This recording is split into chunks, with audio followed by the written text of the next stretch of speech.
et voir également le mindset, la psychologie de l'entrepreneur, les étapes par lesquelles un entrepreneur passe, telles que la première étape qui est la frustration. Et comme j'expliquais, la frustration, ce n'est pas forcément que quelqu'un nous a insultés, quelqu'un nous a fait du mal et ça nous pousse à changer. Ce n'est pas ça seulement la frustration. C'est le fait de constater un problème et dire que moi, je veux que ça change. C'est le fait de constater, par exemple, qu'on est dans une famille peut-être qui n'a pas suffisamment de moyens et on veut que ça change. Donc, ce n'est pas que c'est quelqu'un qui nous a insultés, mais on remarque un fait et on veut que ça change. On peut remarquer que des personnes ont le monopole, par exemple, de la vente de la nourriture dans notre quartier. On voit qu'il y a un seul Gabatigui. Et le jour que lui, il n'est pas là, il n'y a pas la nourriture. Il fait la pluie et le beau temps. Donc, on décide que ce n'est pas normal. Donc, on va décider d'entreprendre pour commencer également à vendre le GABA. Il n'est pas qu'il ait ce monopole et qu'il dicte ce qu'il veut sur le marché. Donc, voici un peu la première étape qui est la frustration.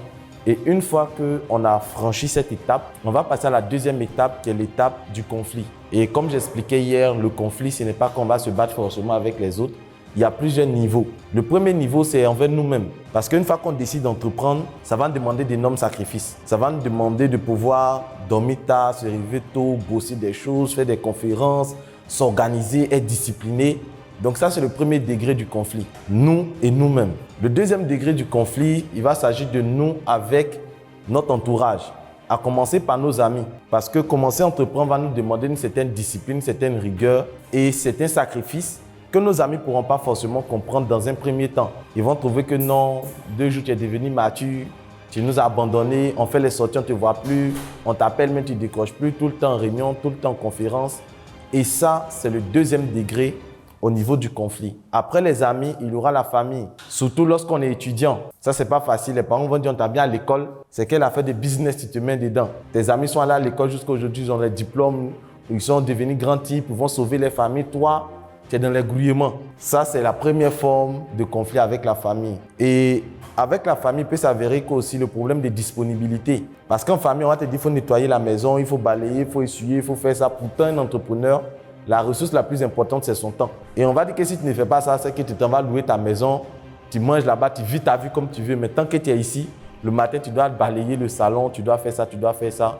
Et ça, c'est l'autre degré du conflit. Le dernier degré du conflit, c'est nous et notre partenaire. Pour ceux peut-être qui ont une petite amie, un petit ami ou une femme, si elle n'a pas épousé l'idée de l'entrepreneuriat, ça sera très compliqué, très très difficile de pouvoir s'en sortir. Et ça aussi, c'est un élément sur lequel j'insiste, surtout ceux qui sont en couple, de pouvoir discuter avec madame. Parce que lorsqu'on est dans un confort avec le salariat, où on a une certaine stabilité, on fait les sorties en week-end, on va un peu à la plage, et que du jour au lendemain, vous décidez d'entreprendre et que la femme doit maintenant redéfinir des paramètres à ce niveau, s'il n'y a pas eu des échanges, même si l'entrepreneuriat que vous êtes en train de mener, c'est pour le bien de la famille, ça va tout le temps créer des problèmes, tout le temps. Si elle vous a connu entrepreneur à la base, c'est déjà bien, parce qu'elle sera déjà habituée.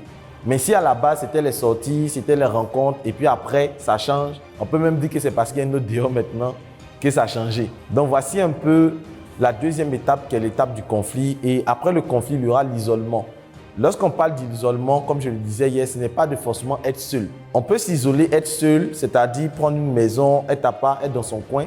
Mais il ne faudrait pas rester seul tout le temps. Parce qu'il y a d'autres personnes aussi qui veulent entreprendre ou qui sont lancées dans l'entrepreneuriat, qui rencontrent ces mêmes difficultés, qui rencontrent ces mêmes problèmes, qui sont dans les mêmes secteurs d'activité que vous. Donc, c'est important pour vous, dans le cas de l'isolement, de vous approcher de ces personnes afin de pouvoir également partager vos peines et partager également vos joies. Voici pourquoi la Startup Academy aussi est là, pour créer une association de personnes qui vivent un peu ces mêmes réalités en entrepreneuriat pour que ces personnes se soutiennent afin d'avancer. Parce que le mal partagé soulage.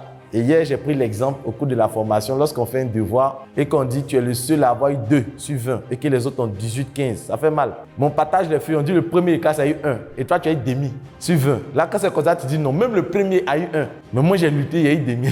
Donc, le mal partagé soulage.